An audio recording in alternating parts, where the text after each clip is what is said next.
It's the PC Gaming Show pre-show with your host, Frankie Ward, and your co-host, me, Els. And now, here's your host, Frankie Ward. Whoa, yes, whoa, thank you. Welcome to the PC Gaming Show pre-show. We've got a big show for you tonight, but before we get to our guests, some stuff in the news today. RAM prices. Have you heard about this? This is breaking news. The price of RAM is still higher than Woody Harrelson at a Snoop Dogg concert. What else? AI has been in the news. Have you heard about this? AI is everywhere now. This is true. I downloaded an AI app to create cue cards for this joke, and not only did it spatula tennis hubcap, it completely messed up the bleachers safe to drink. Okay, folks, let's get started. Give it up for the pre-show band.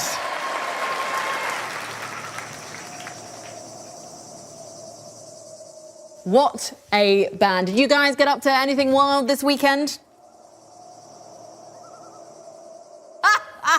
Awesome! And a big round of applause for my trusty psychic Els. Thanks, Frankie. It's great to be here. And speaking of sidekicks, I was recently reading about where the term sidekick comes from. Some say it derives from pickpocket slang because the front pocket was called the kick and it was the safest place to store your valuables. So a sidekick is someone you implicitly trust. Wait, where's my wallet? You only have a $5 in here, but you do carry around a photo of Withers Big Naturals from Baldur's Gate 3. Those are way more valuable than cash.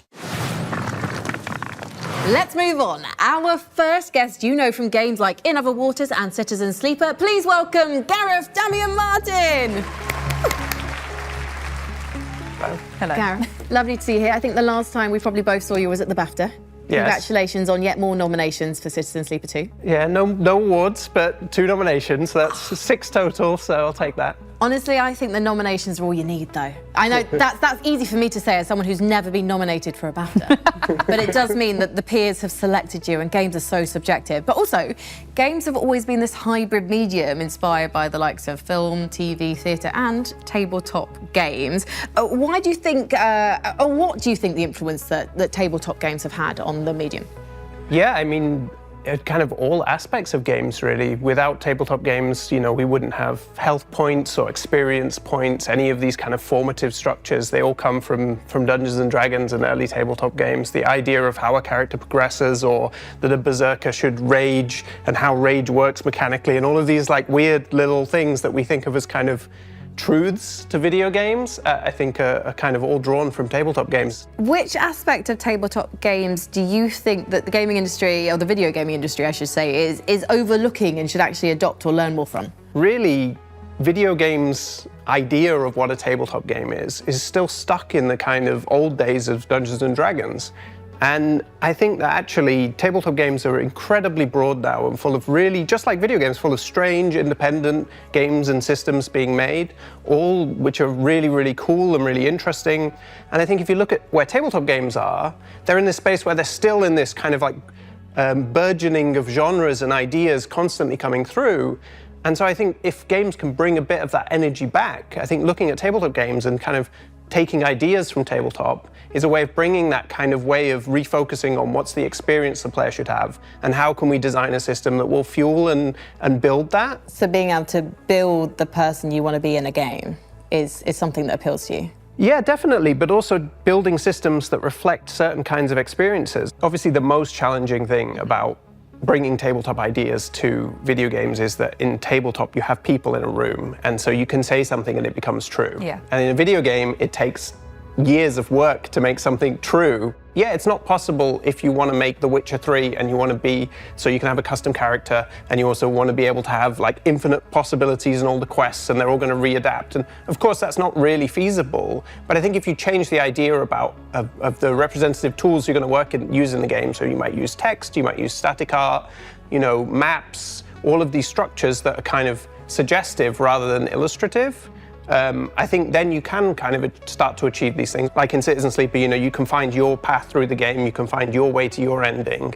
That's only possible because I'm dealing with such limited kind of representational elements, I think it kind of drives even more engagement from players because they're part of the process. They're the ones imagining the filling in the gaps and connecting all the pieces. I think that's beautiful because I think when I have, as you said, less in front of you, it triggers your imagination to think of all the possibilities that you could come up with in your own brain, which I really like. Gareth, what can we expect from you next?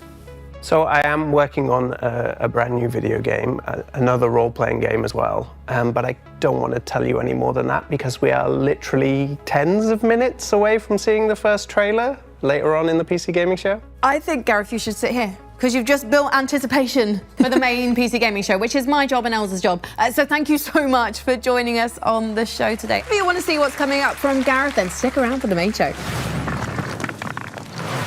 Hey there, we're Lava Potion, and this is our game, Wielders of the Essence.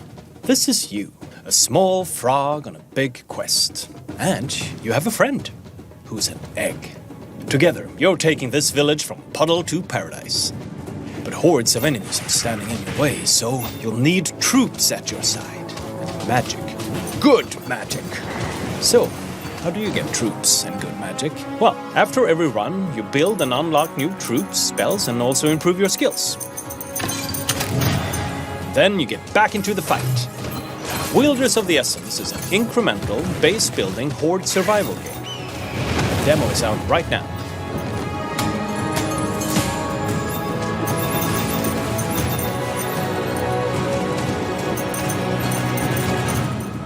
Full game releases on 5th of November.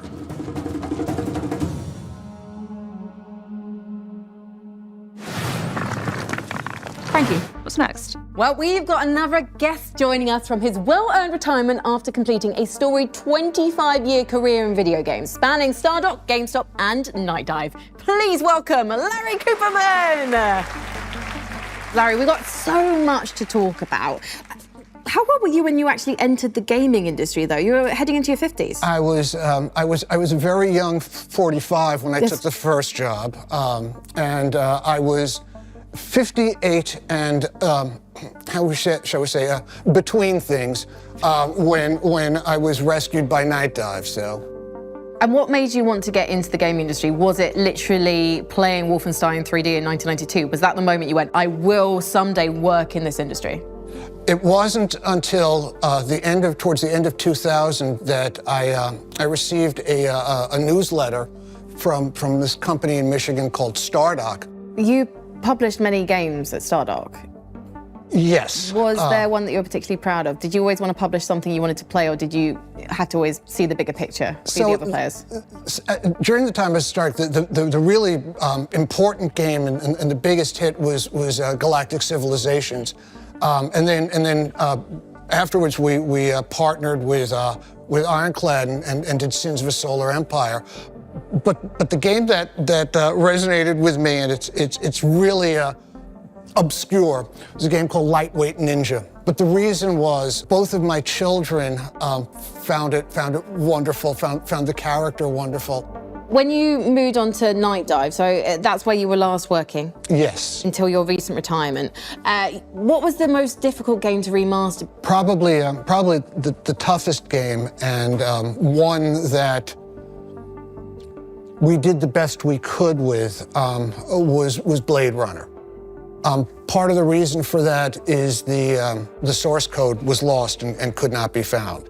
There were other PC versions available, but ours was the first that was brought to console. And you know, it doesn't need to be said that the console audience is far larger. This was the only way that those people had the opportunity to play the game. So. Why are remasters important? I suppose you've kind of covered it there, really, like bringing them to a wider audience, different platforms. I view games as art. And to my mind, art deserves to not only be preserved, but deserves to be shown to as wide an audience as possible and to be as accessible as possible. The largest project that Night Dive had done to this point was not a remaster, but a complete remake of the System Shock game. And I don't really need to belabor it, but think about System Shock as the seed and all of the games that came from that tree. Deus Ex, Thief, BioShock, of course, but to understand how those games came about and why they're important, you really need to go back to the beginning to understand the history of it. Thank you so much, Larry. We really appreciate your time. Thank you so much for joining us at the PC Gaming Show pre-show. I hope there's some stuff in the main show, that you enjoy and you get some time to play. But everyone, please, Larry Cooperman. Frankie, I'm not sure what I want to do next. Talk to another great guest or watch another great game trailer. I've got the answer. Let's do both. Take a look at something exciting coming up for Warhammer 40k Darktide, and then stick around because our next guest will tell us all about it.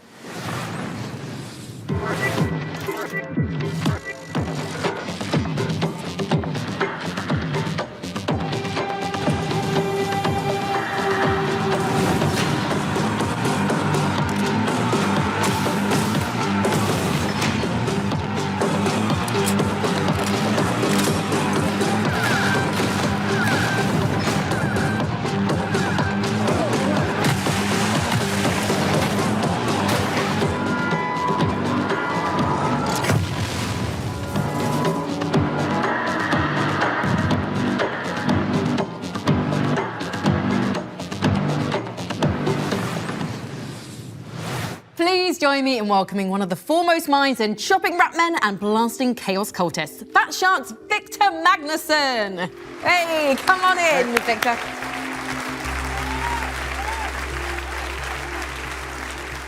For those people out there who, I'm judging you. I'm really judging you right now. Who don't know what Warhammer 40k Darktide is, can you just give them a synopsis? But it's a four-player co-op game set in the Warhammer 40,000 universe, and you are trying to save this planet called Atoma Prime, specifically this hive city called Tertium.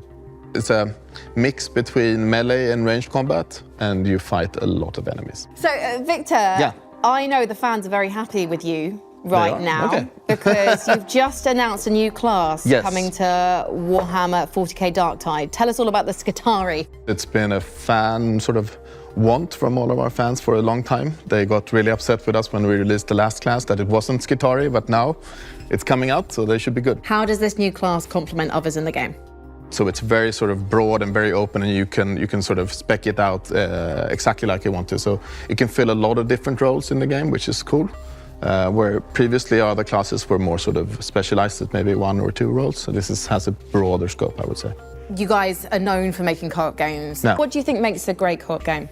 We adhere very hard to the sort of Left 4 Dead formula that they invented back in the day. One of the keystones, at least according to me, is that there are elements in the game when you have to co-op, like you have to cooperate. You can't sort of get out of, I don't know, being caught by clicking the button and getting out. You have to have a friend help you out. I think that is super important. And also having, we have stuff that we call like drops in the levels, where if you stay behind, you'll get caught and they can't go up and help you because they have jumped down. It has multiple functions. One, it's like a mini puzzle for the group that they need to sort of gather up and then jump down together.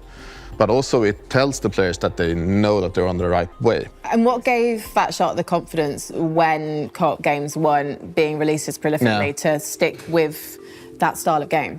It was, I don't know, foolishness maybe. It was the story goes that we are now he's the chief creative officer, Anders. He was the game director back in the day. He called up Games Workshop and said, "Hey, I have an idea for a game." He called their customer service. I want to make a game with that's Warhammer and Left 4 Dead. They're like, okay, that sounds cool. Maybe you should call the IP people. So he did that, and then we flew over to Games Workshop and said, so we have this idea. We've done these games, and we want to do a game where we combine basically Left 4 Dead with Warhammer. And they're like, yeah, that sounds awesome. And we did that. Are you working on any other IP right now? Anything you can tell us about? Nothing that I can talk about, sadly. But we will continue to work on Darktide. There will be more stuff coming in the year. In your career, what's the proudest thing, though, that you've shipped, or even like a small moment that to others might not seem significant because they're not playing it on their computer screen? What's the thing that you're proudest of? I do think maybe when we released Vermintide 2, We had the release party, and my boss came over with the PC Gamer, and we had gotten, I think, a 90 or something in PC Gamer. And that was like, that was sort of achievement unlocked feeling. It was really cool. That's probably the coolest. So those lapsed players, you've got to get back in because the Secretari are ready for you to play with when? June 23rd. June 23rd, so in just a couple of weeks' time. And if people haven't played Dark Tide yet, but they want to have a go, where can they start doing that? You can get it pretty much everywhere. You can get it on Steam, Xbox, Microsoft Store, and the PlayStation. Fantastic. Thank you so much, Victor Magnuson. No, and thanks. good luck with the new class. Yeah, thank you for having me. Thank you once again to the guests who joined us on the show tonight. And, of course, let's hear it once more for the PC Gaming Show pre-show band.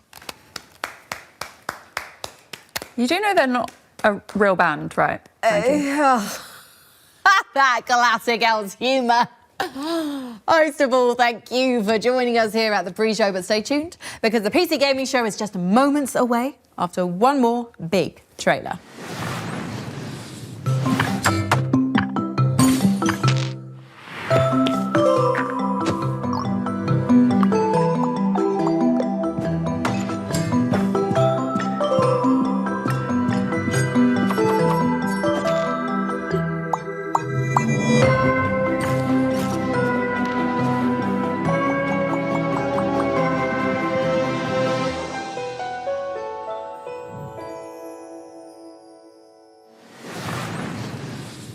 It was a misdirection.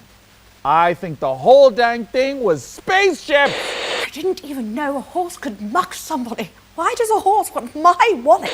Now, an aspect of this outhouse that I find fascinating. I can't do this anymore. There are no ghosts in these old houses ever. Why are you still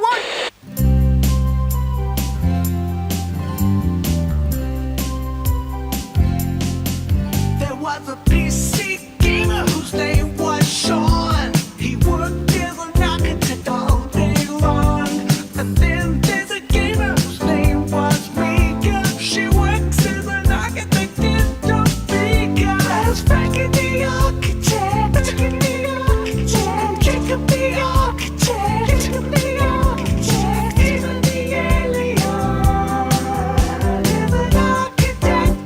They moved to a town where the architects meet. They play games together and live on the same street. So they're not just busy gamers, they're also busy neighbors. Busy neighbors.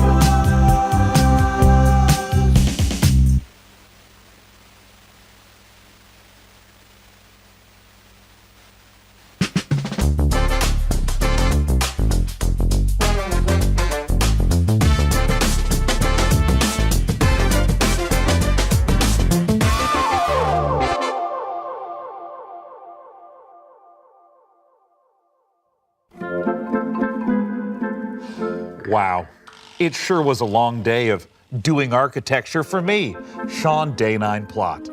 But now I've got the entire evening to do my favorite thing, which is play video games. Did someone say video games? Well, hello, PC neighbor. Well, hello, Sean. What game do you want to play first? I've got them all. We have Commando Death Dragon Extreme 6. We have Executive Accounting Online. Or, my personal favorite, Best Friend Simulator. Oh, Mica. Hello? Yes, this is Sean. What? When? Today? That can't be right. Well, all right. Thanks. Bye. What was that, Sean? It seemed serious. Well, we can't play video games tonight at all. Because we've got to host the PC Gaming Show! Yeah! For this year's PCGS, we've harnessed pure nostalgia to reconstruct our own little pocket dimension of the 1990s, a time when life was punctuated by slap bass, movies were stored on little rectangles, and using the internet didn't involve as many streamers saying painful and confusing things to me. I don't understand this term slang. I don't get it. See, it wasn't even us. That was just a thing that happened in the 90s. Well, what fun. But basking in the warmth and laughter of a bygone decade won't keep us from bringing you plenty that's new. We've got a full 2 hours, that's 2, of trailers, over a dozen world premieres and developer deep dives for upcoming games. That would have actually been pretty impossible to imagine in the 90s. Our brains were too busy managing our ridiculously huge Jinko genes. Plus, we're going to build an awesome gaming PC, and one of you get to take it home. Let's get started the PC Gamer way with 3 huge world premiere trailers.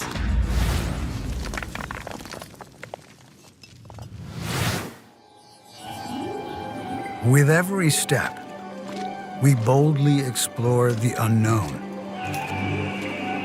And piece by piece, we build an understanding of the strangest mysteries in the universe. Captain! Our sensor array is getting unusual readings from... What is that? The reef has opened! Repeat! The reef has...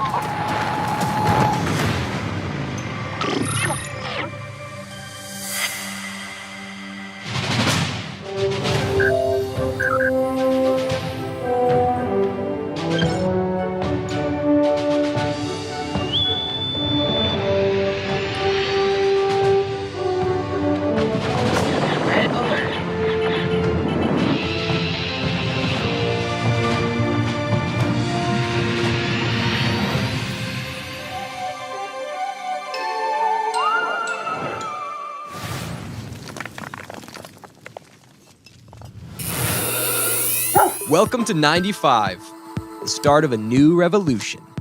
The information superhighway.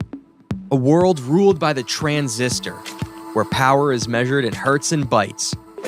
A place where us freaks and geeks can be free. No nations, no race, just ideas and knowledge. They call me a criminal, a hacker. While corporations spy on us and governments control us, they murder and kill and tell us it's for our own good. I'm not the criminal. I'm a freedom fighter with a modem. They can try to scare me, but they'll never stop me.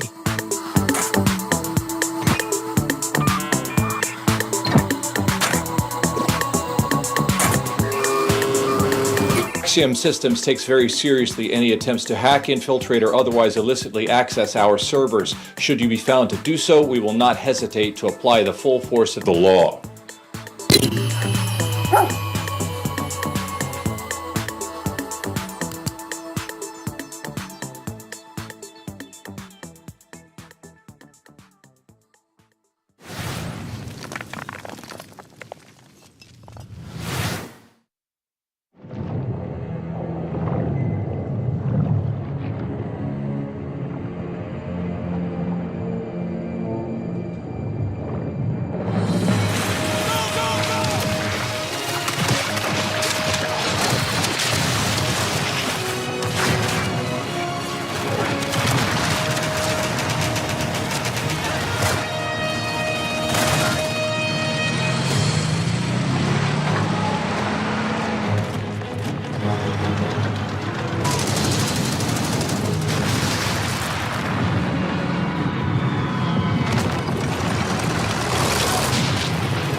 I love to see a strategy classic reborn for the modern age. Well, that was a great show, so I better get to sleep, you know? Mica, the show just started. Yeah, but you know how every morning I cook an entire full breakfast and all of our friends come over to eat it and hang out before we go to work? Mm-hmm. Well, I actually have to get up at 4 in the morning to get all of that done and all the cooking and the cleaning. It's kind of a full-time job, yeah. Oh, yeah, that is super unrealistic. Right? Why don't we just do what normal people do and get up 5 minutes before we have to and then dart out the door without showering and shove a cold bagel into our mouths while sitting in traffic? Perfect, honestly. Well, since we're staying up late, how about we watch another world premiere?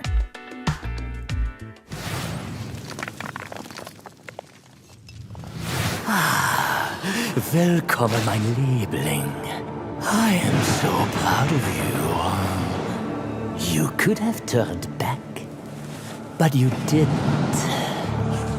I know that taking the step is not for the faint of heart. It is taken by those who seek something more.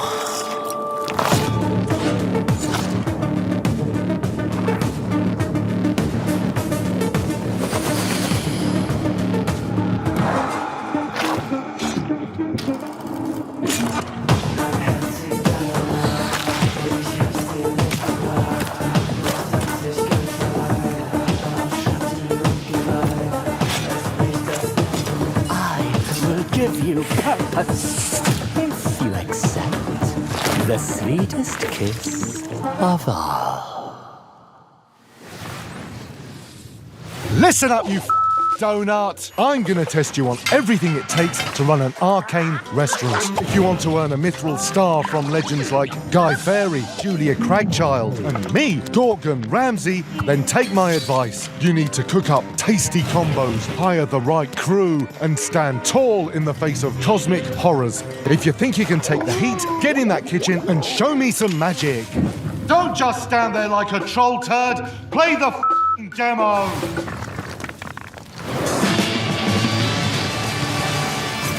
Let the slaughter begin. It's getting serious now. Oh, you're a big one. Nobody gets to be hotter than me.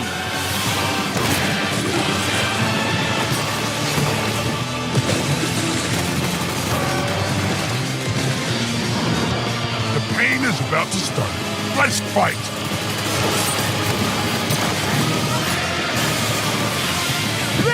Is our best one yet! It's cannon time, baby! Let's fucking go! Oh, yeah! That was awesome!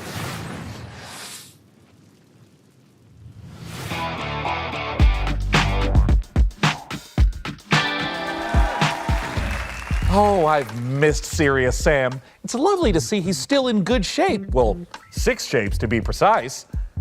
What are you working on there, Mica? Is it a grocery list? No, Sean, I'm catching up on my handwritten correspondence, which researchers tell us was a treasured pastime of the 1990s, just like mammoth hunting, dying of the plague, and all the other things we loved to do before, we learned that joy in life lives in our smartphones. Oh, it would be charming if I knew how to read. Hey, Sean, did we get a new phone? I don't think it's possible. Society hasn't been ravaged yet by same-day delivery.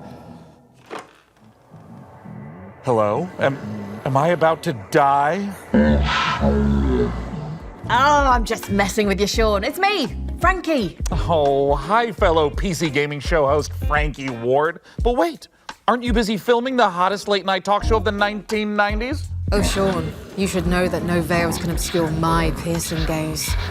Also, we just wrapped for the day. Now, listen, I hate to interrupt the anachronisms, but you're about to be rolling on an exclusive new look at Control Resonant straight from Remedy HQ. We are? Just say the thing, Sean.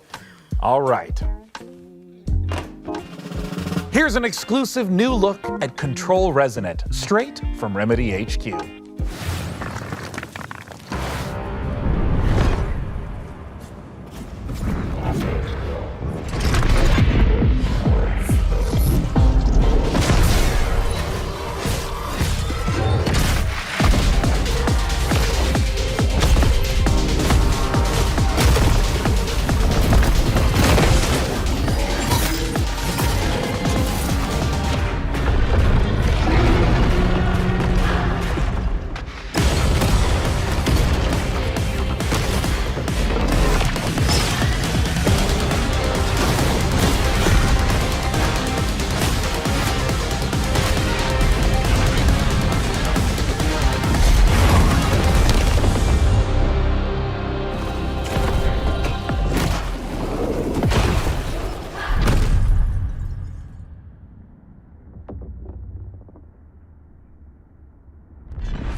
Control Resonant is a third-person action RPG where you combine the use of supernatural powers and melee combat to fight against otherworldly threats. You play as Dylan Faden, and all of this is taking place in Manhattan, New York.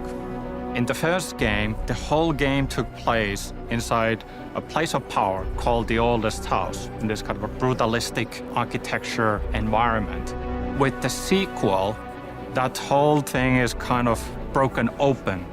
The containment failed from the first game, and now all of these supernatural forces that were inside the Oldest House have leaked upon the streets of Manhattan.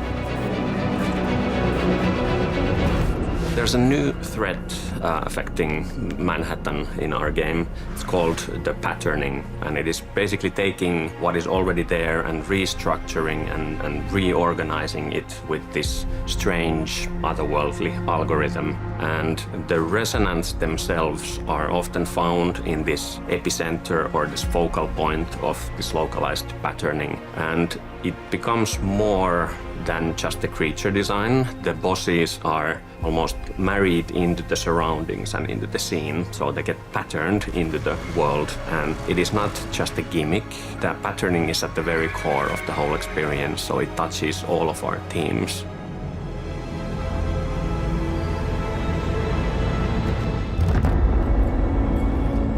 The game is very responsive. The navigating, traversing the world is fun and fast and easy to do.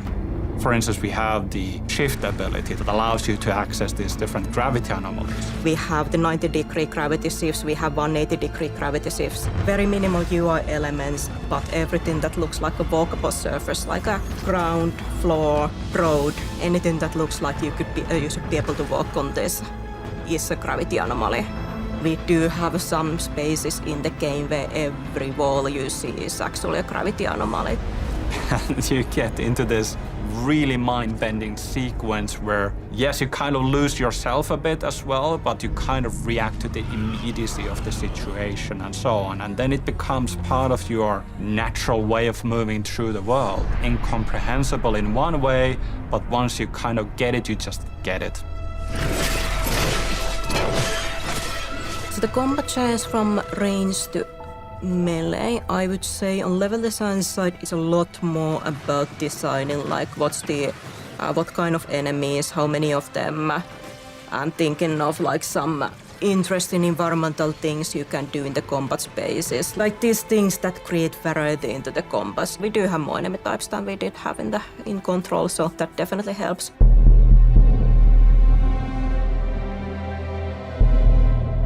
We have always wanted even the paranatural things to somehow feel connected and married into the normal, mundane, everyday world. So even if you are able to perform like superhuman feats and telekinesis, for example, it still should feel that it's strenuous. It doesn't come easy to Dylan. Dylan is fighting dirty and he is able to perform these powerful telekinetic pushes and ground slams, but it does have a toll and it does hurt him in the process a little bit as well. So there's this physicality that we always try to retain with our visualizations and audio, even if the thing that you perform as a player is inherently somehow superhuman or otherworldly.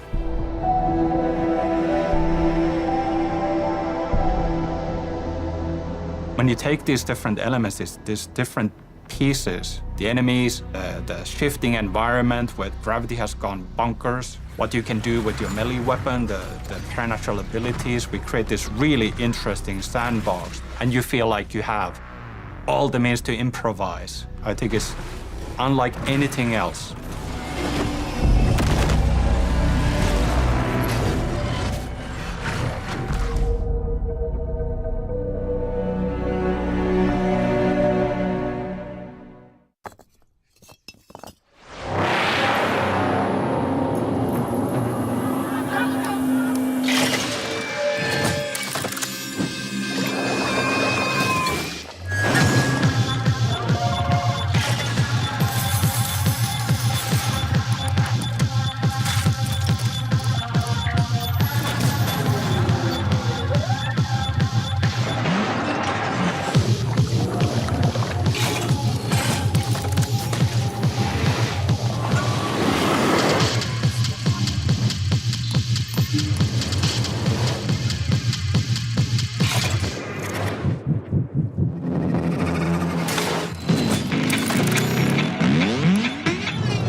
dead.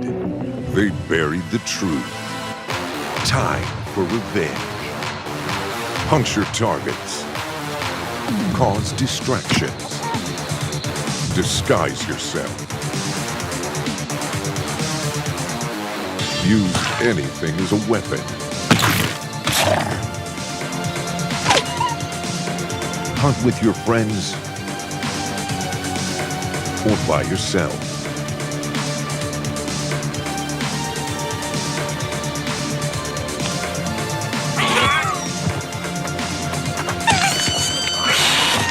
Every run is different. Revenge never dies. A cooperative roguelike assassination game. Gone Feral.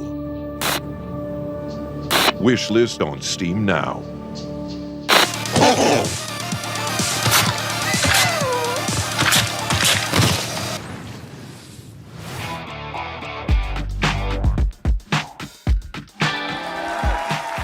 Hey, Mica, would you be interested in teaming up with me on my bloody mission for revenge? Oh, absolutely. I mean, like in Gone Feral, the game we just saw. Oh, yeah, sure. Yeah, that too. And hey, speaking of co-op carnage, nothing goes better with violence than science. Let's check this out.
So, you're the new owner of the Grand Hotel, huh? I'm not staying. I'm just here to sell the place. Well, I hope you do better than the last guy.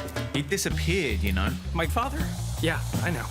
I've been looking into his disappearance. If you come across anything as you restore the old hotel, a clue, a lead, or even just something weird, you let me know. I always wanted an American partner, like in the movies. Yeah, this is gonna be so cool. Come on, get in. I'm gonna show you these mean streets. When I turn the corner, hoodless better run, run, run. I got one hand on my badge and the other on my gun. Whether you're pulling 999 or it's 911, lock you up in the wagon, know you bad guys are done. When I'm around your neighborhood, kiss culprits goodbye. Lawbreakers shaking in their boots when I pass by. Looking good like Swayze back in 1989. All of the ladies going crazy saying, who is that guy? It's a good idea to keep the cop close. Be careful. One background check and you're done. Yes, I know. I'm gonna need them to trust me if we're gonna pull this off. But don't worry, they don't suspect anything. I'm not worried about them. I'm worried about that hotel. That place messes with people's heads. Hello, sunshine. Ain't you the spitting image of your old man? You know, he was in way over his head. If you want to know what happened to him, you better expect a wild ride. Hey, did you guys see anything weird? Weird is this town's entire deal. I mean, it's been featured twice in Britain's most haunted towns. And Britain's most crappiest. Oh, this is really beginning to creep me out. Listen, I've been through worse than this. I'm sure I'll manage, seriously.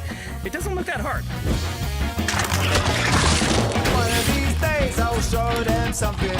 One of these days, yes, I'm gonna go far. Get out of this place so I know it's coming. Adio, sorry, boy. Yeah, one of these days I'll show them something. One of these days I will heed the call. Remember this face, I will want for nothing. Gonna be a star.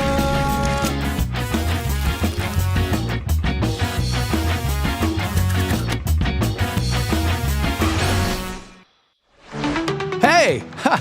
Hope you're all having a great time at the PC Gaming Show. As captain of the ESS Starseeker, trust me when I say, this crew is ready for anything. Here's a look at what's waiting for you when the game drops June 11th. Wishlist it now and prepare for launch.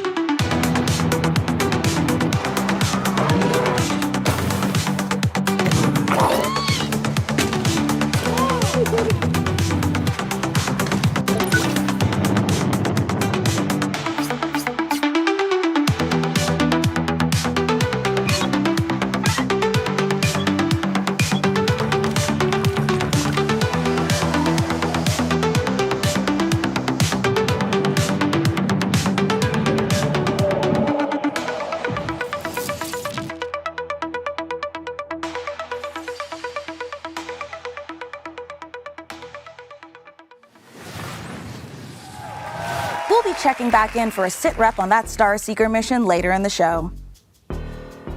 Everything okay, big guy? Yeah, it's just, this is usually when our folksy yet ethereal neighbor appears to dispense some timely nugget of salt-of-the-earth wisdom, but I haven't even seen him today.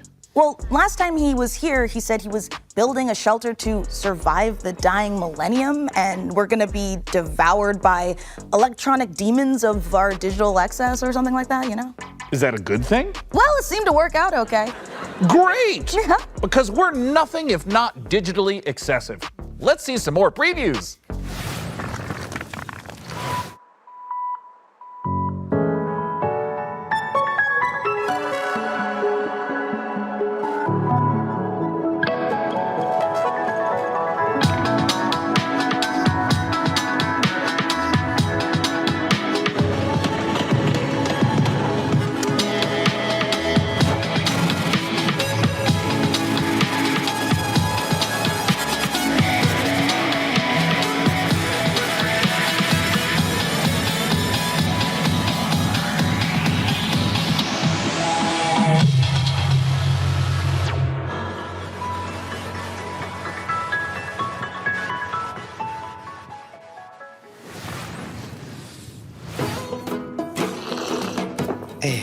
Adventuring is not for everyone. I risk my life every day, you know. It's not that easy Hey, boss, we're ready!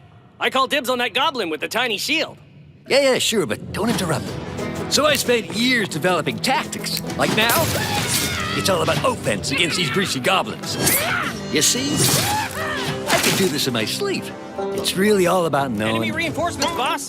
Some cultists and a big-ass goblin. Getting creative, huh? Bonzo, you benched. Gary, get out there. Let's see how they like that. Jeez, what the fuck, Gary? Now! Oh, my bad, sorry. Ugh, mercs these days.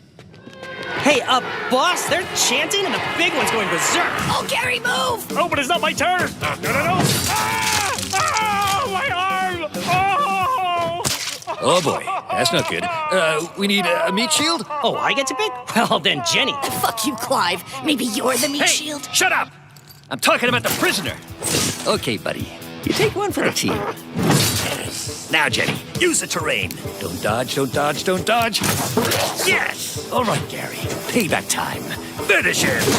Take that! And there you have it. Just another flawless victory for me, the Kev.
All the games from today's show can be found over on the PC Gaming Show Steam page. Head on over to pcgamer.com/wishlist to check it out.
Now, will technology ever get better than cassette tapes? I mean, you can fit 7 songs on a single tape. And you can get as many free songs as you want by recording them off the radio, and you're only going to get like 10, 20 seconds of an annoying DJ blown over the top of it. Honestly, that's not bad. Wait, this cassette tape, it's not music at all. The label says monsters. Wait a minute. Monsters on cassette tapes? That sounds like an extremely skillful segue into our next world premiere. Oh, do you have a cassette player too? And you've done all this before? Been lost on another world? Turned into scary monsters with cassette tapes? All of it? Come on, what have you dragged me into? Return to Earth. Are we not on Earth? You first came to Elmwich looking for your friend, correct? You see, I have all these guys helping me keep this city locked down. Come on, I could take you lot on all day. All who step foot on this land are under my employment. It is the 21st century now. The time has come for change.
Yes, it really is called Two Fights, Two Tight Spaces. And if you can believe it, there's one more surprise. Shadow Drop! Oh, we love a good Shadow Drop, don't we? Two Fights, Two Tight Spaces is out right now. And that's not the only surprise. This old-timey scroll came in the mail and it's addressed to Milord. It says, "The granary is full, sire?" Oh, I know what that means. I don't. Another world premiere. Our next title is from a series that's been around for more than 25 years. Here are two of our very favorite PC neighbors to tell you all about it. Hello everyone, I'm Ben Starr. And I'm Samantha Bayard. And we're incredibly excited to give you a first look at our new game. Stronghold 4, the brand new castle sim and RTS from Firefly Studios. That's right, another chapter in Stronghold where you can once again launch cows from trebuchets. Sounds absolutely delightful. Let's have a look at the new exclusive reveal trailer.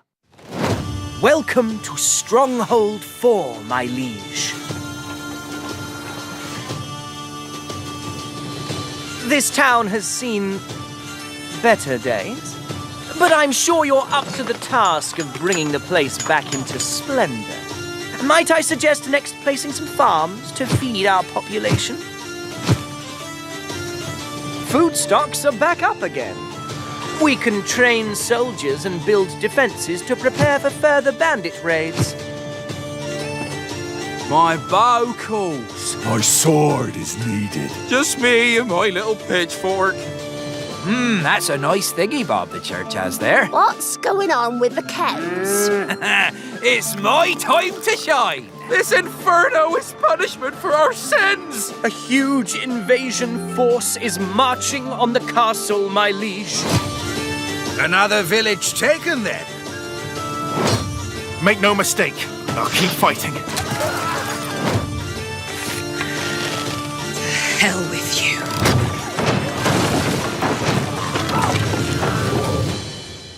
I have a favor to ask of you. Let's get to work.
My brother has betrayed us all.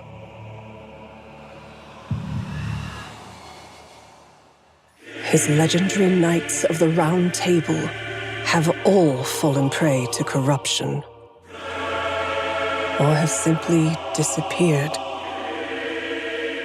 Avalon, once a glorious kingdom, is now falling into despair, and corruption ravages the land.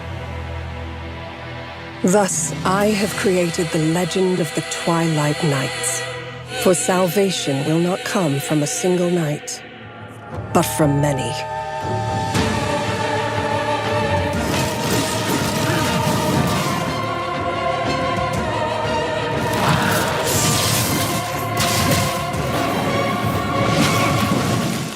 Wardens of Avalon. Oh, a new take on the Arthurian legend? That makes me want to go upstairs and get my life-size handcrafted, dual-tempered carbon steel replica of Excalibur. Sean? Nope. Remember what happened last time? We do not need you swinging that giant sword around the living room. We just got a new lamp. Well, don't worry, everyone.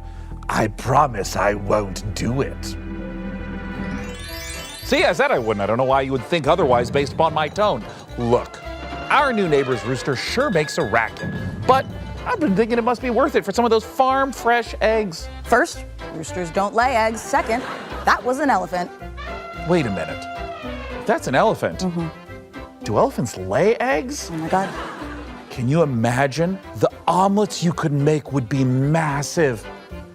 Well, he'll be gone for a while. The real reason our neighbor has an elephant is because we're here to see the world's first gameplay reveal for Planet Zoo 2.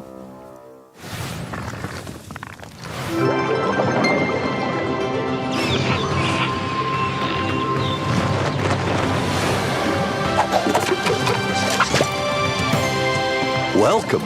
I'm Eric, the chairman of FEN. I'm Alice, the Zoo Operations Manager at FEN. We're here to help you on your journey in building and managing zoos, as well as restoring wildlife reserves across the globe. You'll be creating habitats for all kinds of species and making sure they're well cared for. Not to mention managing your staff and keeping your guests happy, too. With that in mind, let's begin. Meet Lamarty, the Maasai giraffe. He shares his space with a pretty big family, so we need to make sure there's plenty of vegetation for everyone. And with the warm weather, we need to keep the fresh water flowing. Speaking of water, we'll need an aquarium large enough to house several of our aquatic species, including our endangered hawksbill turtles, Mia and her family. You'd be surprised how quickly these tanks get dirty. There goes one of our keepers now. We have one more stop to make. We're building a brand new kind of habitat, an aviary. It'll be the perfect home for our white-tailed sea eagles, Hamish and Freya. We've made sure there's plenty of space for them to spread their wings and to have some fun. Conservation is Fenn's most important goal. Like in the Scottish Highlands, where we're releasing our eagles into our wildlife reserve. We've done a lot to prepare this environment for them, something you'll be sure to do more of on your journey. Together, we can create a better world for all living creatures. So, are you ready?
Next up, we sent 3 of our best minions of the damned to procure the secrets of a mysterious tower that spells certain doom for all who dare to enter.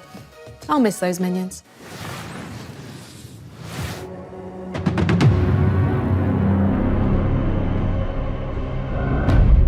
Death is not the end in Archeron. That is merely the beginning.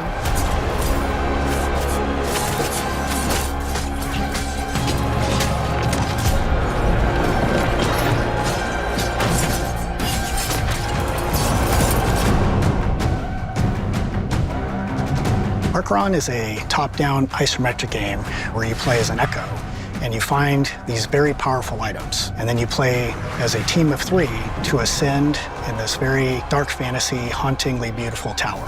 Fight monsters, find the items, put together your build, and fight showdowns at the end of each floor. While you ascend the tower until there's only 2 teams left and only 1 team can win.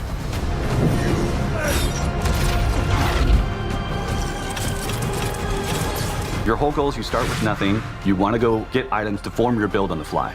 Items are distributed throughout the tower. You can find them in chests, kill monsters, and the best place is to take them off other players. When you're new, you kind of will gravitate towards a certain play style, and as you continue to play more, you'll start to unlock different builds that you didn't know were possible.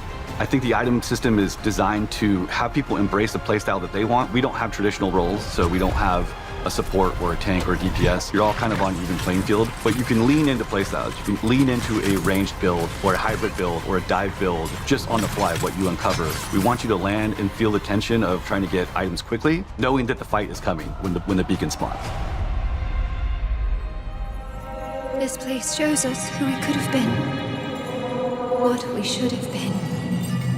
Archeron takes place in the afterlife, so everybody that's here is dead.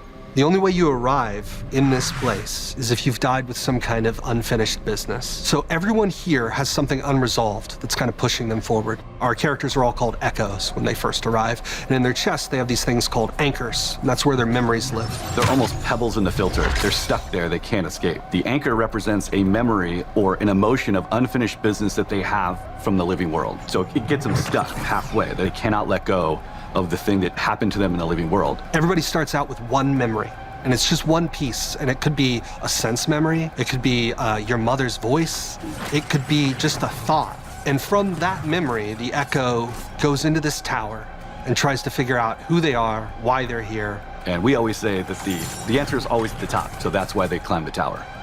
The answer is up, to get out.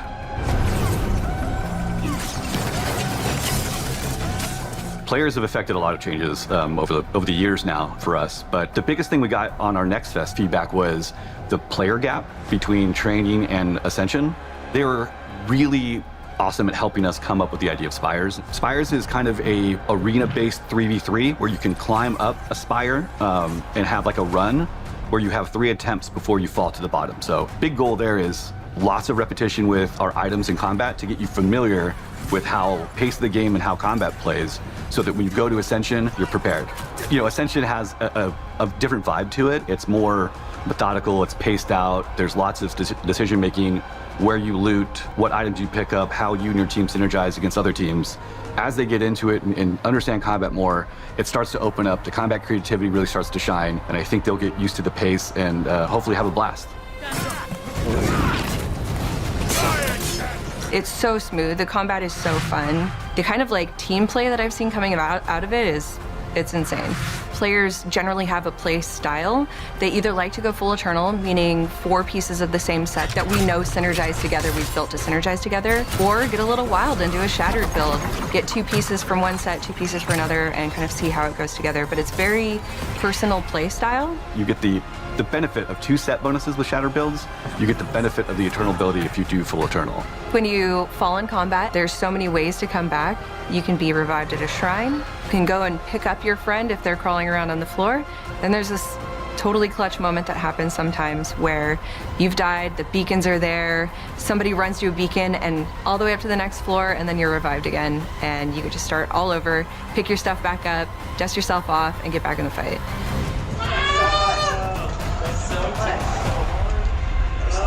Press the button. Yeah, baby, go, Jen! No!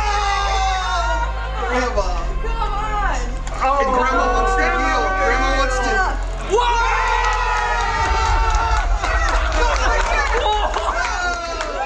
You know, if you join now and start playtesting with us, you know, we're still shaping the game. You know, I think it's such a great opportunity for players to play closely with the devs, give us your feedback so that we can make the game better and build a community with you. Go to the website and we have details there, and you can join the playtest as we get prepared for early access later in the year.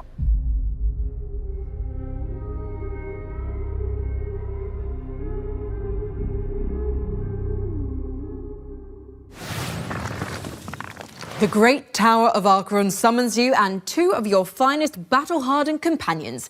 Head over to archeron.com to sign up to the playtest now.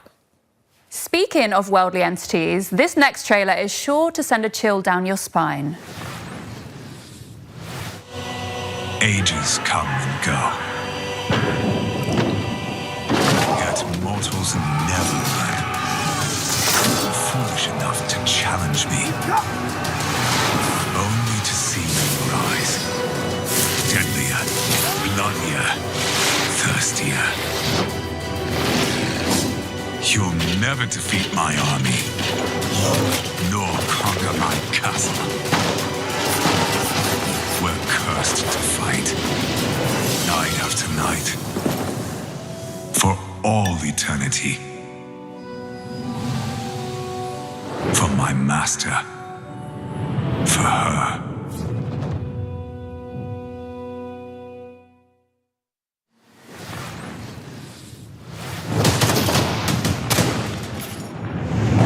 War Dogs is a tactical, all-out warfare FPS where 100 players split across 3 teams fight over 1 control zone to earn themselves cash.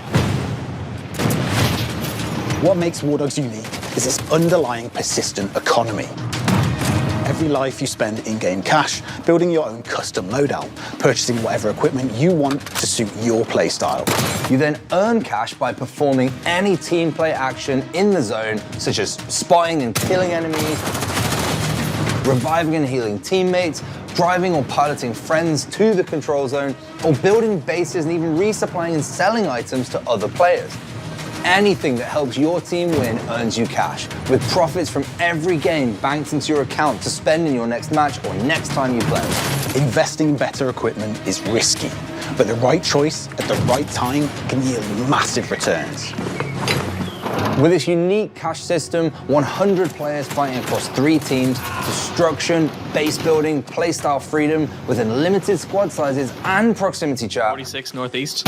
War Dogs is a new twist on the FPS genre, made for people like us who are tired of seeing AAA Battle Royale and extraction shooter clones. Straight up, War Dogs isn't a game made for everyone. Instead, it's a grounded, hardcore shooter that doesn't forget it's a game. We're making what we want to make and play with FPS players that get what we're trying to do. War Dogs is coming to early access later this year, and we're opening our closed pre-alpha testing to new players this month, which you can sign up for right now. This is the new face of tactical all-out warfare. This is War Dogs.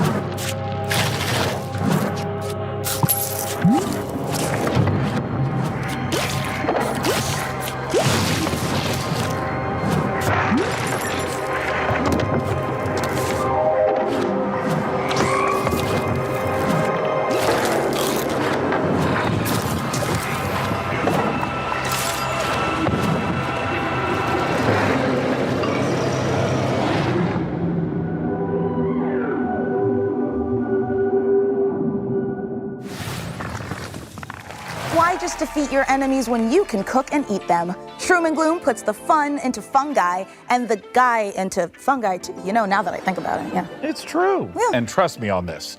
You'll want to get your volume cranked up and your air guitar fingers warmed up for our next world premiere. Let's go, Maximum Thunderness. It's a game where you shoot stuff. Go! Maximum Thunderness. Fight with me into tomorrow. Banish all the foes who follow. Maximum Thunderness. Lightning flash up in the sky, and in a crash, all of the beast will die.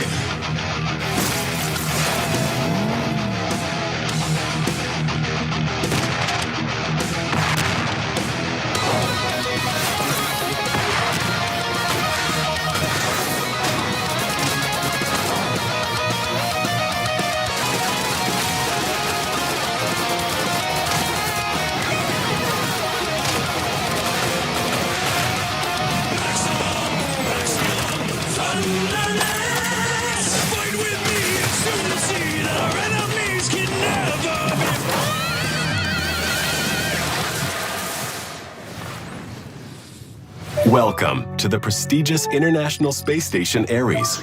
Earth is counting on you to assess the viability of NASA for humanity, particularly regarding the mysterious magnetic field surrounding it. I wake up. Same bunk, same time. The station resets, but I don't. Our food supplies are dwindling faster than expected. If we're careful, starting now, we can still avoid early rationing. This makes no sense. They're moving, like in a solar system, like planets. Am I going to die here? Is this how I will be remembered?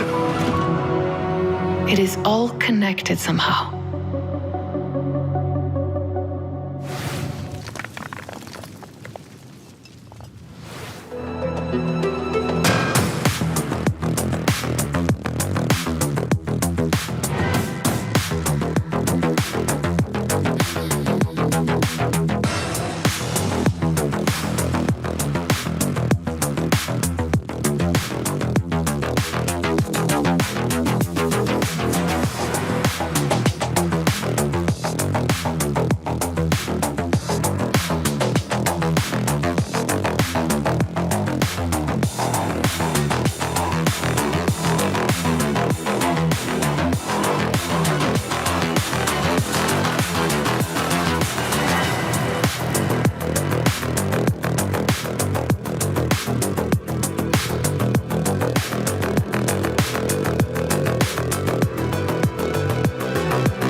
Come on.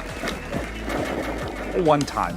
No, One time. Won't let you. Come on, Won't let you. Won't let you. Won't let Okay, you. okay, look. Just one more rematch. Nope. Just one more. No, here's the. Okay, look. As much as I love shooters, why don't we play something more chill, like a farming sim? Oh, sure. I love farming sims. Right? Yeah. Stop it. Stop it. Okay, while we're farming, we've got another world premiere for you, and this one comes from the creator of Citizen Sleeper. Check it out. Sean, swear. It's hard to lose at farming. It's yeah, hard but to you're lose gonna at farming. lose. You're gonna lose.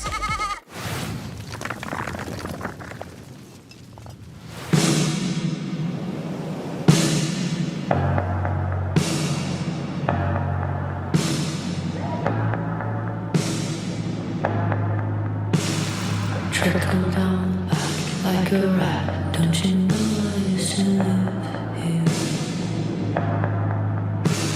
I've abandoned all hope, hang the rope. Don't you recognize my face no more?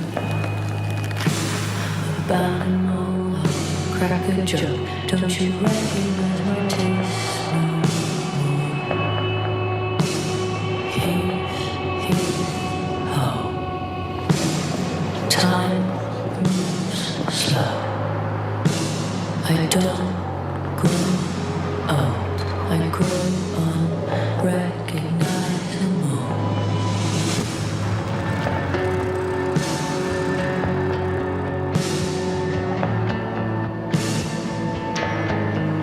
I used to live here.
Well, that huge dispute we had off camera has finally come to this, dividing the house in half. Yeah, well, you just stay on your half and I'll stay on mine.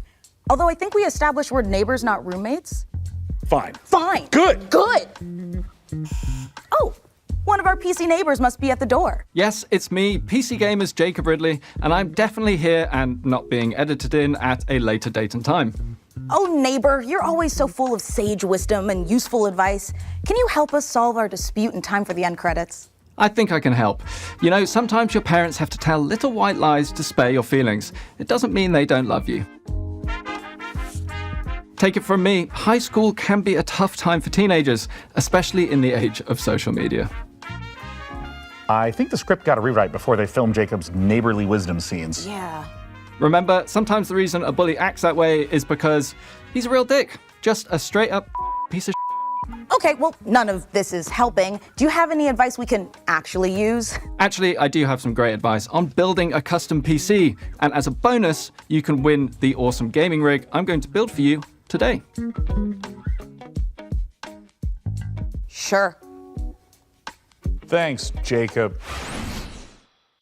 Okay, so we've gone for a full retro rig for this year's PC Game Show build.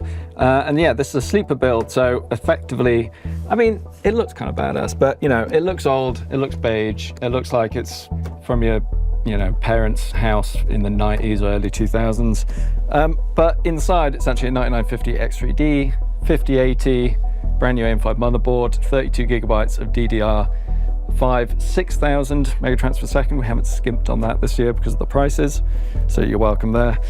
1000 watt PSU and a 1 terabyte PCIe Gen 5 SSD.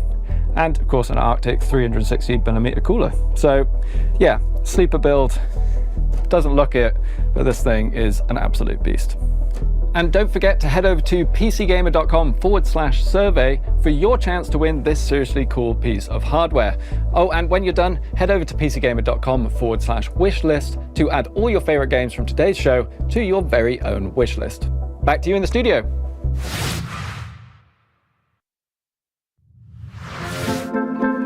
Is it right for us to spy on our PC neighbours like this? Also, why do they live next to a talk show studio? Well, when you live in a post-Alf sitcom ecosystem, all bets are off. And anyway, I'm just making sure they can feed themselves without delivery apps. Why? If it isn't the classic 1990s sound of a deep space transmission alarm. Must be time to check back in with that Starseeker expedition. Let's see how those spacefarers are doing. Producers, roll the next trailer. I've got a service lamp to test.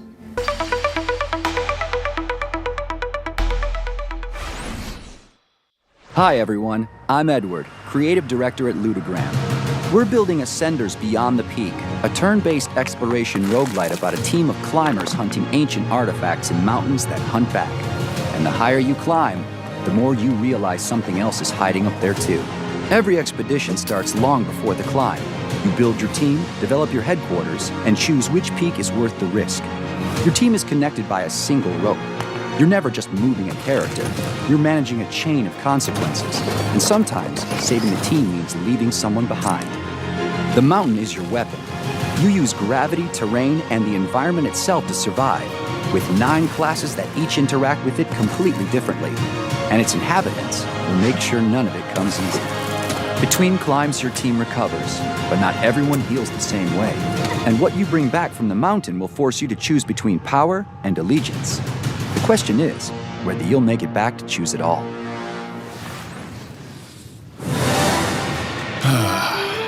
Take it in. The warmth of the fire.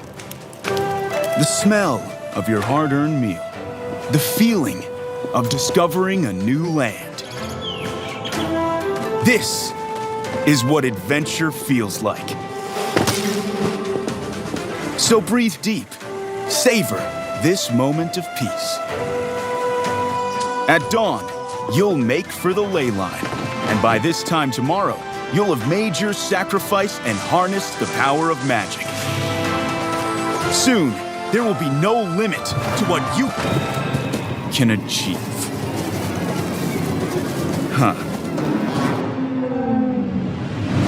Well, at least you're still alive. Now dust yourself off and get back out there. But this time, maybe bring a friend.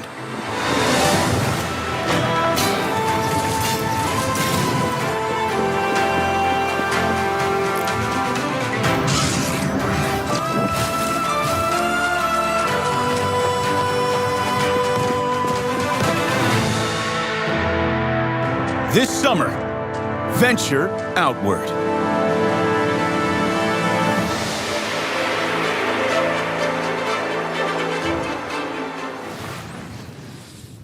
How many great games can PC Gamer fit into one show? The answer is more. Lots more. Keep watching. I was a kid. No parents, no home. One night I saw a man. I thought he must have something valuable, so I snuck up on him and made a grab.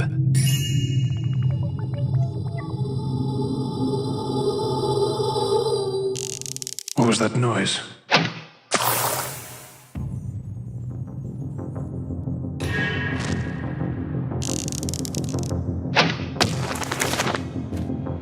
Now this is worth the price of admission. Did you hear something? Got it. Just keep looking the other way. What have we here?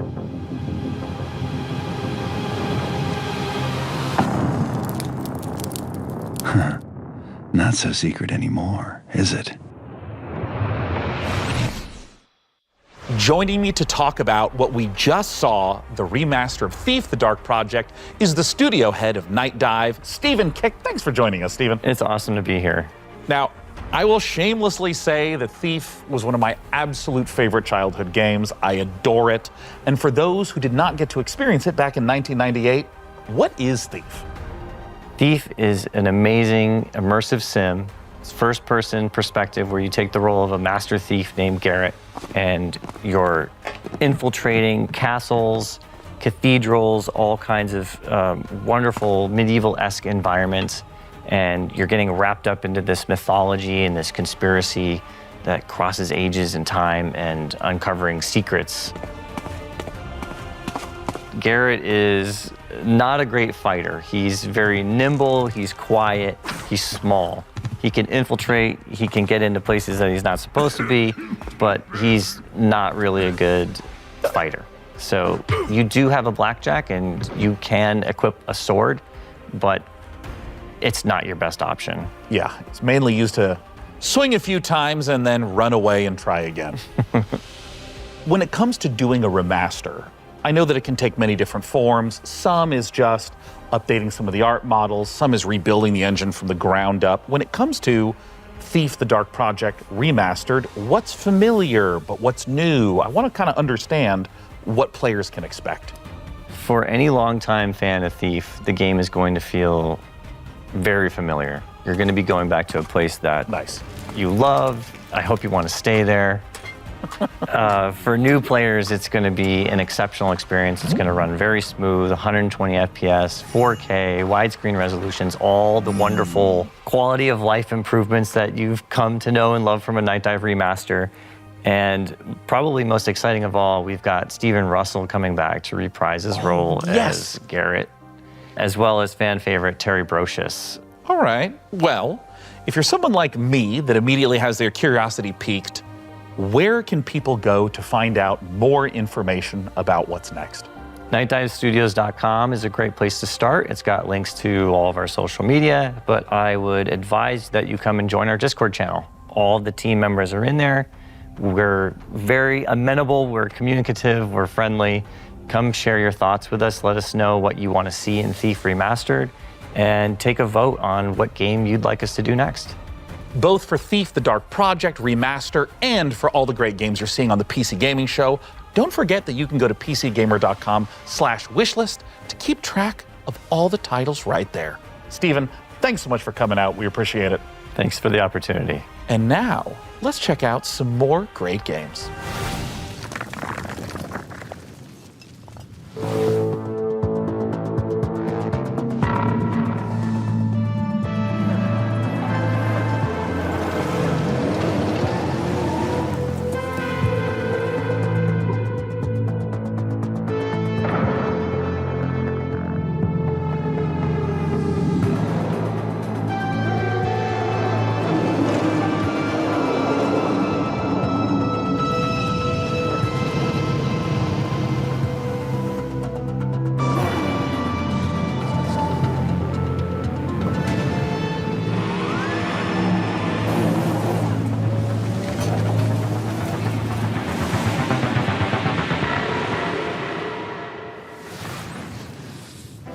Fresh off the finish line, Exo Rally Championship is available on Steam right now. Frankie, as fun as all this is, I'll admit, I am feeling time sick. This decade is strange. I can't tell if the blazers are big because of fashion or everyone's just deeply confused. It's both. But if you could use something familiar, I've got just the thing. 2 surprise sequel reveals for a pair of beloved indies. Let's take a look. Jen, if you're hearing this recording, I'm sorry. I've been unable to determine what caused the mass extinction. I'm looting derelict ships with these old salvage drones to send you with the equipment you'll need to survive on the best planet I can find. I wish I could go with you, but humanity needs as many shots as I can give it. These odds are not good, and these cryopods I'm finding have kids, families. They deserve a shot. I can give them that. but I have to stay behind. Maybe someday you can forgive me.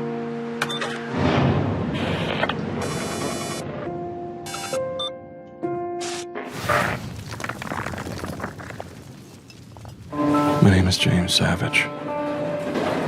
I investigate folklore and the truth behind it. I'm a scholar. I'm a vampire. I'm 15 months sober.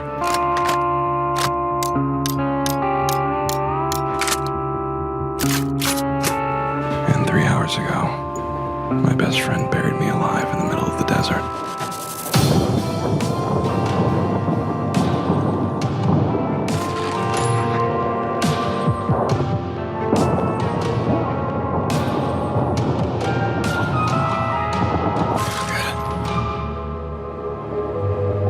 Would you believe me if I said I didn't have a ticket?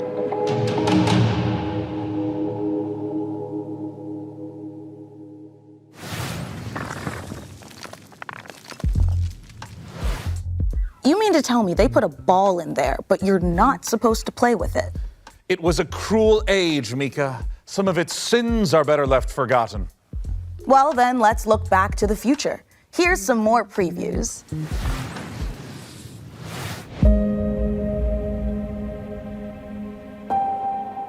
ゲームフリックの古島です。ビースト・オブ・リンカーネーションのディレクターをやっております。この世界、ビースト・オブ・リンカーネーションの世界ですけども、汚れというものに蝕まれています。この汚れはですね、あらゆる動植物に寄生して、この存在をですね、腐食体というものに変えてしまいます。でこの汚れを生み出しているのが輪廻の獣という存在です。でこの輪廻の獣を倒すために主人公エマと相棒の腐食体クーがですね、一緒に旅をしているという物語になっています。人類はですね、この世界がもう汚れに蝕まれてしまっていて、汚れに追われてですね、もう山あいのですね、かつての文明の遺構のようなところですね、コロニーを作って住んでいる。この主人公は今ですね、先ほど言った汚れに侵されていてですね、で植物の力を使うことができるというのです。ただし主人公のエマには、感情も記憶もないということになります。で、感情も記憶もなくて汚れに侵されているこのエマをですね、コロニーの人たちは気味悪がって、むしろ腐食体として扱ってしまうというそんな存在になっています。汚れの植物の力を使ってですね、いろんな場所を登ったりとか植物を使ってですね、自分で橋みたいに伸ばすことができるんですけど、それでですね崖とかを使ったりとか、この荒れた世界ですね、縦横無尽に駆け回っていくようなことができたりします。エマとクーの両方ですね、能力を成長させることができます。普通にステータスを上昇させるということもできるんですけども、それがですね独自のスキルをエマもクーもどちらも覚えていくことができます。シチュエーションとか自分の覚えた技によってですね、スキルをどんどん組み合わせていってどんどん試していって自分のプレイスタイルを確立していくという感じになります。まずですね、主人公エマが石川由依さんに演じていただきました。でそれ以外のキャラクターたちは逆にコントラストがあってですね、感情も豊かでバックグラウンドとかあるいは秘密があるようなキャラクターたちを、大塚明夫さんをはじめとした、素晴らしい政治人の方に演じていただきました。このゲームビースト・オブ・リンカーネーションの詳細についてですけども、ウィッシュリストに登録いただければですね、新しい情報、手に入りますので、ぜひウィッシュリストに登録いただいてお待ちいただければと思います。よろしくお願いします。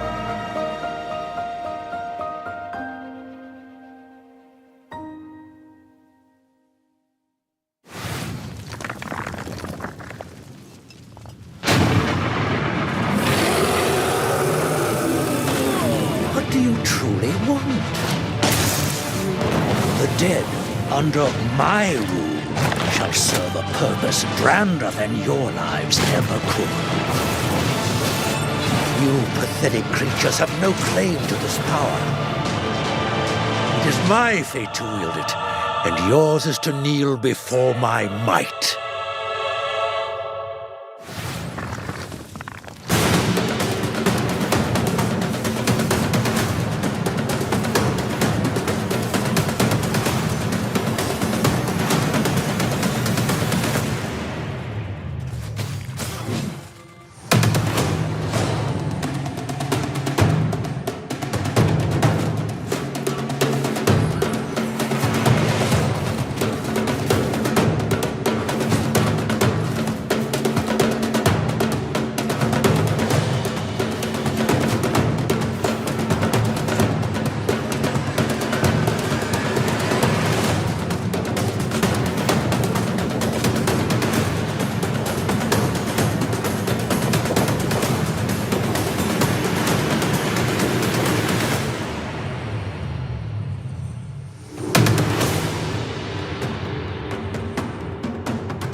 If you're enjoying the 90s aesthetic in today's show, this next game is for you.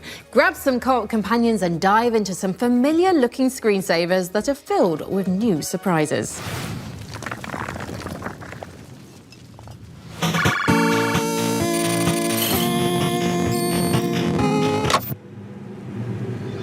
Oh, I didn't even notice you'd come in.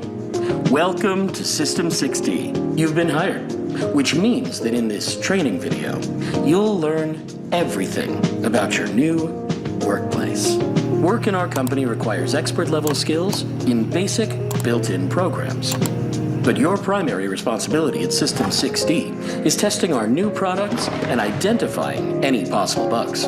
You'll be using our revolutionary geometry testing system. It's so advanced you'll feel as if your consciousness is really inside the program. The bugs can be found anywhere inside, so be very observant when traversing virtual landscapes. But thanks to the world's first fully visualized bug detection, even a brainless mannequin has a chance at success, which means so do you. While System 6D is a technology company, our greatest asset will always be our people. Guys, how am I supposed to work under these conditions, huh? Here at System 6D, you can look forward to free lunches. Join our friendly team. Together, we can make Geometry OS the shape of the future. All you need to do is answer the call.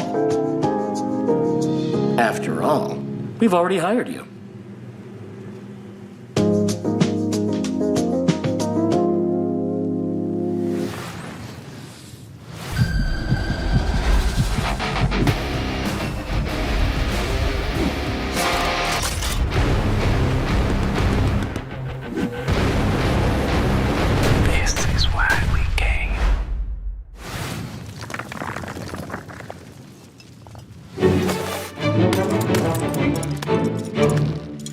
We're going on a school trip. Let's go to the balloon. Oh no, I'm scared of heights. You have to climb to the top of this mountain. Yippee! Whoa, gamer. What you're gonna do is get to the checkpoint. We're already at the checkpoint. Don't follow me. Jump, jump, jump. No. Hey, who skipped the queue? You go first. You go first. These boomer booster pills here are like the best item. I'll take the Viagra, please. There's Yep. beans over here. I was thinking about those beans. Drone, activate. No. Oh, we're at the last one. What? I thought you just said this. Beans just basically just let you fly. This is going really well, guys.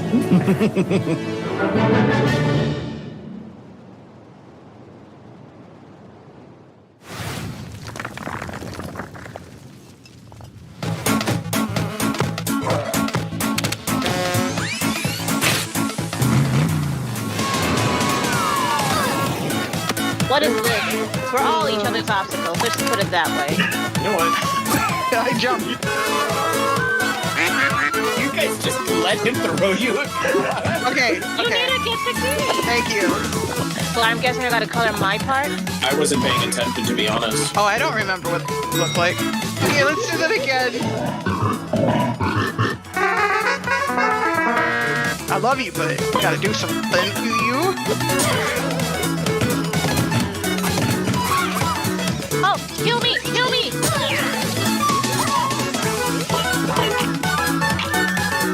What? Oh, no! Come here! No, come here! No.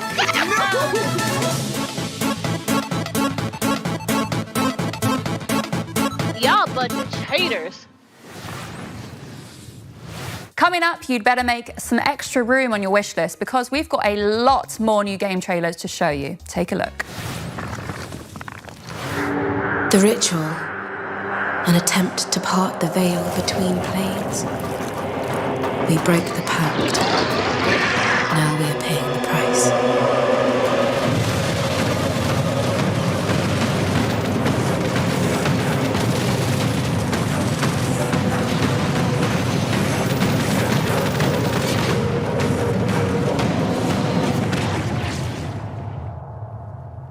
This is it, warrior. Wake up.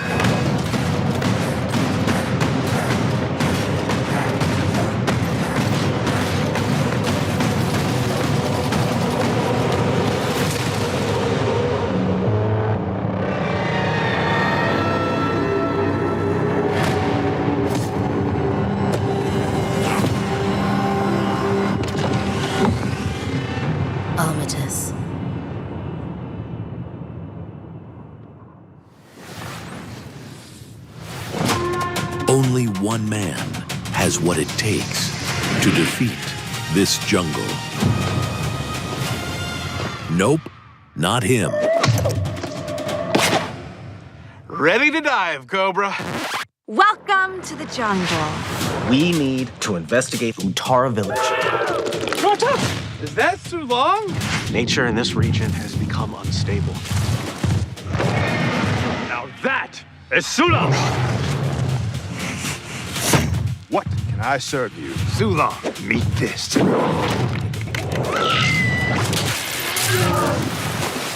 Suit up. It's a good day to dive.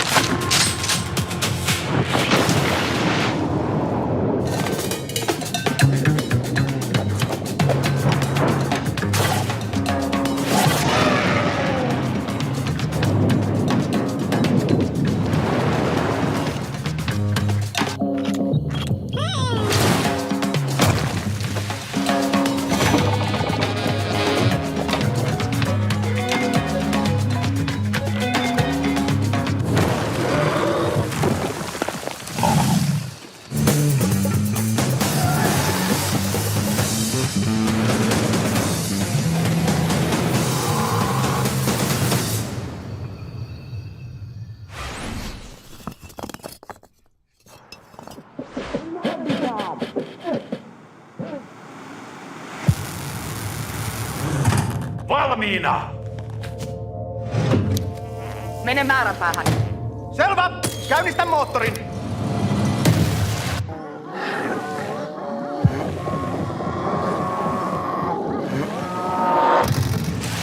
Erkki, näetkö sä mitään? Signaali havaittu!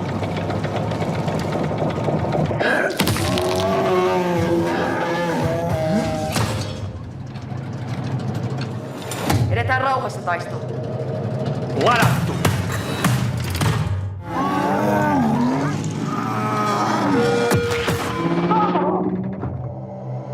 Käännetään oikealle!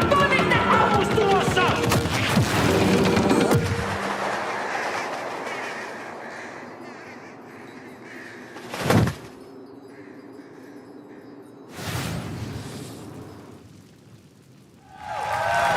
Carcass Clad is the next game from the devs of Mouthwashing, and we can't wait to see what new horrors they have in store. Hey, Sean, are you gonna introduce us to your new friend there, or? Well, Mica, I thought it'd be a nice time to brush up on my miniature painting.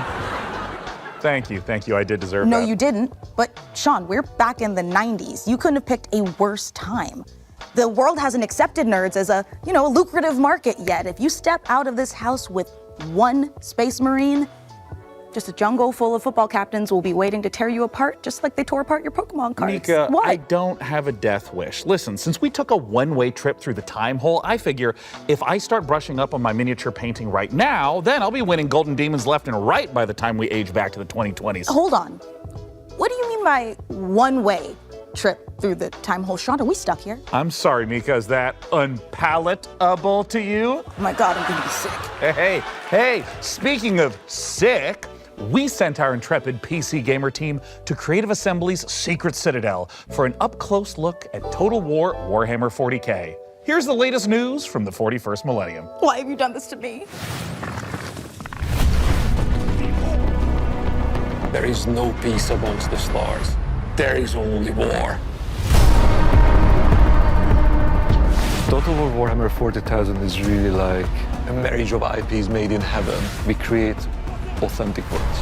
And we have a really precious IP currently that we are working with, which I know lots of you, just like us, we really love. We read a lot of books, played games, painted minis. We want to insert you in that authentic universe. The galaxy is an unforgiving place. Everyone is fighting. There is no option to stop because, the world will eat you alive. But you as a player, you will make the difference. And what's really unique about Total War is you can experience that whole universe, from the galaxy running an entire faction across the stars, to the soldier fighting on the ground, and just clinging to life, try to survive another day. It's literally like being that armchair general who is like, I'm at the command of vast forces, doing big flanking maneuvers, doing the smart moves, like jumping over, like covering big spaces, especially with the jump backs, or dropping bombardment of the enemy. And that's what's unique about it, is the scale, both the horizontal and the verticality of it.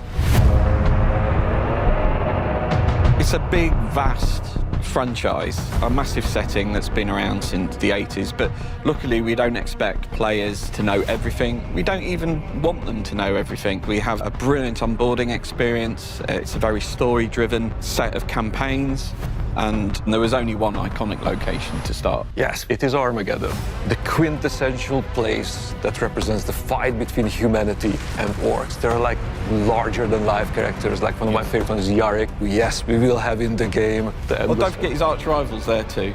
We have Ghazghkull Thraka, the prophet of the War himself. Yep.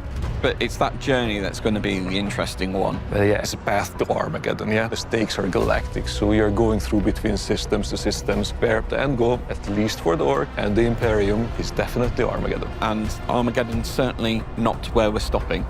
It's just the start.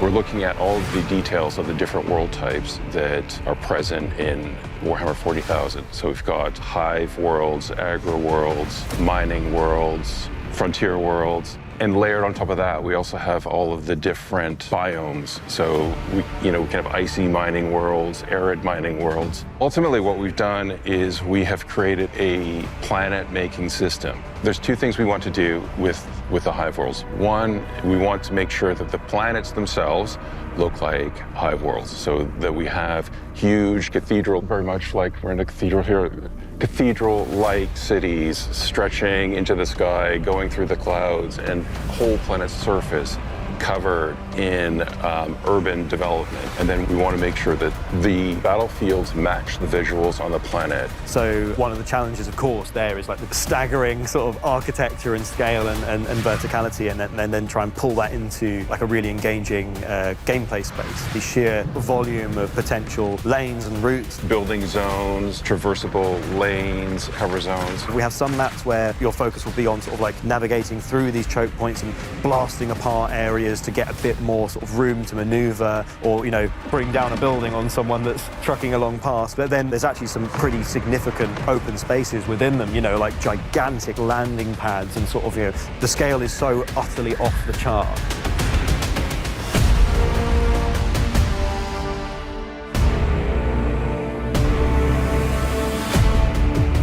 Total War's always been a game about scale, right? You're from the bird's eye view above your empire down to the individual battlefields that decide its fate. With this one, though, we've had to go much grander.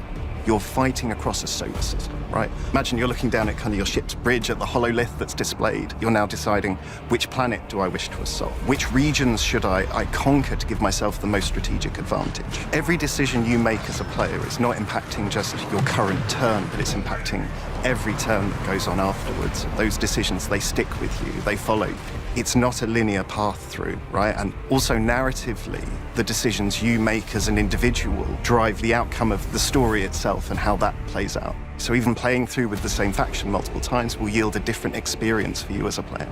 We want their strategic decision-making to pull their forces through the game, but they will certainly encounter narrative events or the framing of why they're there, what their objectives are, how do they win. So the narrative framing will influence the rewards you'll kind of get for conquering a certain system. If you're the Astra Militarum and you take a plant on a civilized world, they're probably going to get a boost to tank production. If you're orcs and you come across a world rich in scrap, that's probably going to help you build some stompers much faster than going to agri-world, for instance. If you love Warhammer 40,000, we are bringing that to life in a way you will never have seen in any other video game that's been made. If you love your strategy gaming, right, in general, if you love your turn-based or real-time strategies, we've got you there as well. We cannot wait to spend the next many, many years crafting the ultimate grimdark experience. And you can help by joining our closed beta, which gets launched later this year. We are on social media, so please follow us for more news, and thank you again.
Night you died.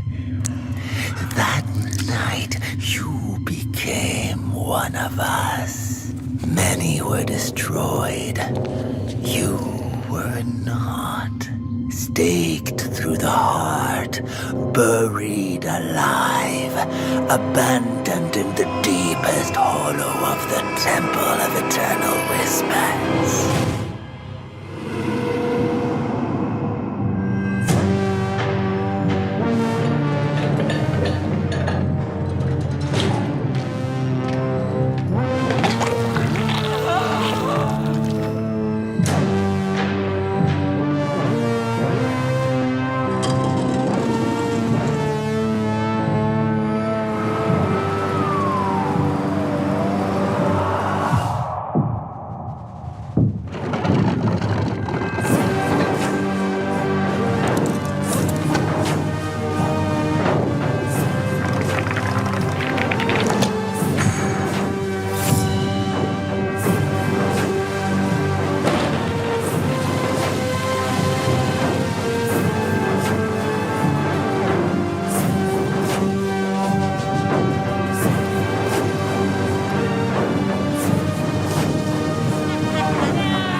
Will you rise as the sword of Cain?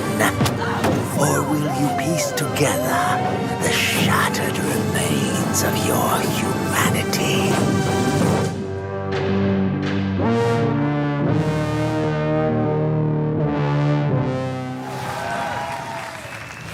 Oh, hey, that reminds me. Sean, if a vampire comes to the door next time, please don't invite them in. Okay, look, I was just trying to be polite, like he was my door dasher. Give me a break. But look, it's now time for something millions of Vikings have been circling their longships for at long last. Here's a look at Valheim 1.0.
Up next, a look at the McConaughey starring space epic RPG Exodus, which aired 15 minutes of gameplay during yesterday's Future Game Show. Check out the Future Game Show YouTube channel for the full gameplay reveal, but here's a sampler to whet your appetite.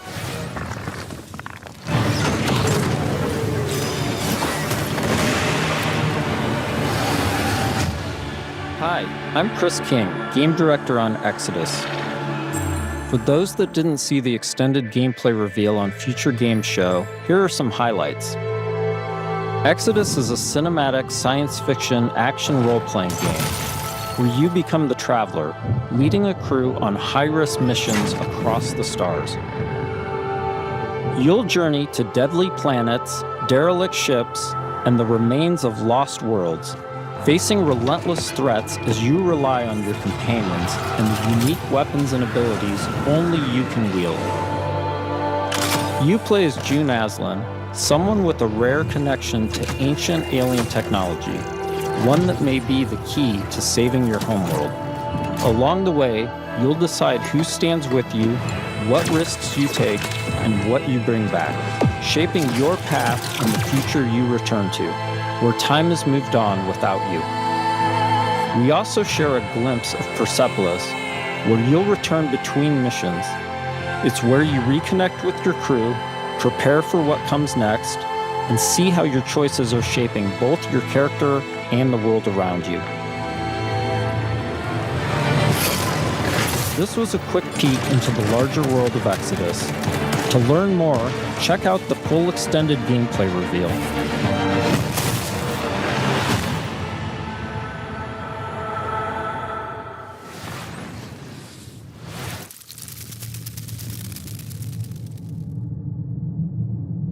Your presence here is the most precious gift you could have given me.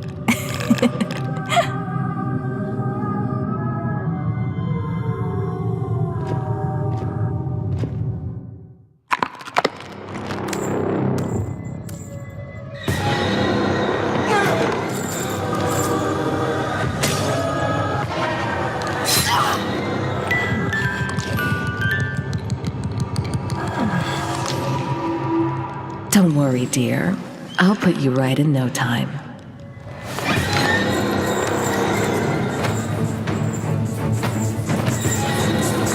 I will not die, rotting in hatred.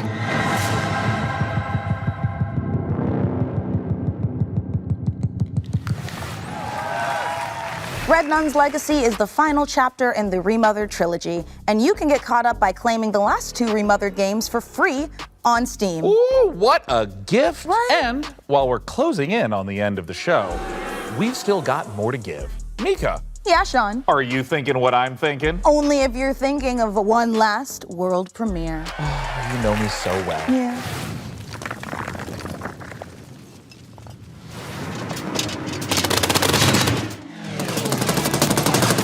My dearest Milan, today marks attempt 179 to uncover what hides in that peculiar cloud. Maybe it's time for me to take a step back.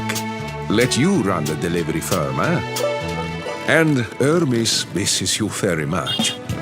There is a good life for you here on Santa Rosa, full of adventure, full of wonderful people. I know you will help them out as best you can, no matter the challenge.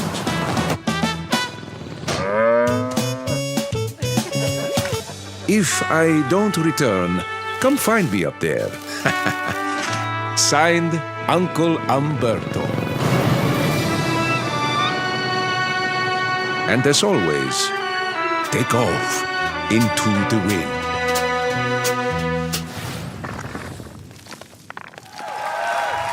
This has definitely been a very special episode of the PC Gaming Show. We laughed and we learned. I don't remember laughing. That doesn't count. Well, that's it from us. Thanks to all of you for being part of our live studio audience. And remember, set those VCRs to record our PC Gaming Show, Tokyo Direct, in September. And of course, the PC Gaming Show Most Wanted will return in December. Blorpy!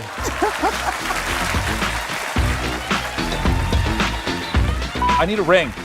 If I don't hear a ring, I'm not picking up anything. I need Foley here. Whoa! .com. Sorry. Okay, hold on, I'm about to burp. Don't start anything yet. It's gonna happen. No, it's gone back down. It's part of me now. Thank you so much for let's do that again. All right. Gather. Oh, sorry. Unlucky. That beat it. All right. I drooled a little bit, but I'm ready now. Oh, sorry. By same day delivery. Deliberately. Literally. Frankie, I know you're in there. I know your line is coming up. Hello. Am I about to die? It's so short. Hello. By visiting. Sorry. And I'm not going to go to therapy because it's 1996. I'm just going to hold that in until I'm dead. Oh, right. Well, we're farming. We've got to. I'm sorry. I got so distracted. Sorry, that was the day. Sorry, it's a bit the. What's the name of the platform? Okay, sorry, I lost where we were. You can lose your train of thought on air as well. Hello, everyone. Sorry, puberty 2 struck. Sorry, I'm having jacket malfunctions. I'm Sean Plott, the man that ran out of air. Okay. Whistler. Damn it, I did what you said. .com/wishlist. Jesus. /wishlist. Another great trailer for a game that's making me have a stomach ache. Let's try it one more time. I don't want to put my hands. You hear that tone? Ooh. You can put that in the promo. By following the link below, or somewhere on this screen. I'm not sure where the link is. You know better than I do. I recorded this in May. Eat your mushrooms, y'all. Mysterious tower that smells. I totally said smells instead of smells. TV. Okay. What goes better together than the... By visiting... I've never looked cooler than dancing in my seat to music that isn't there. Oh!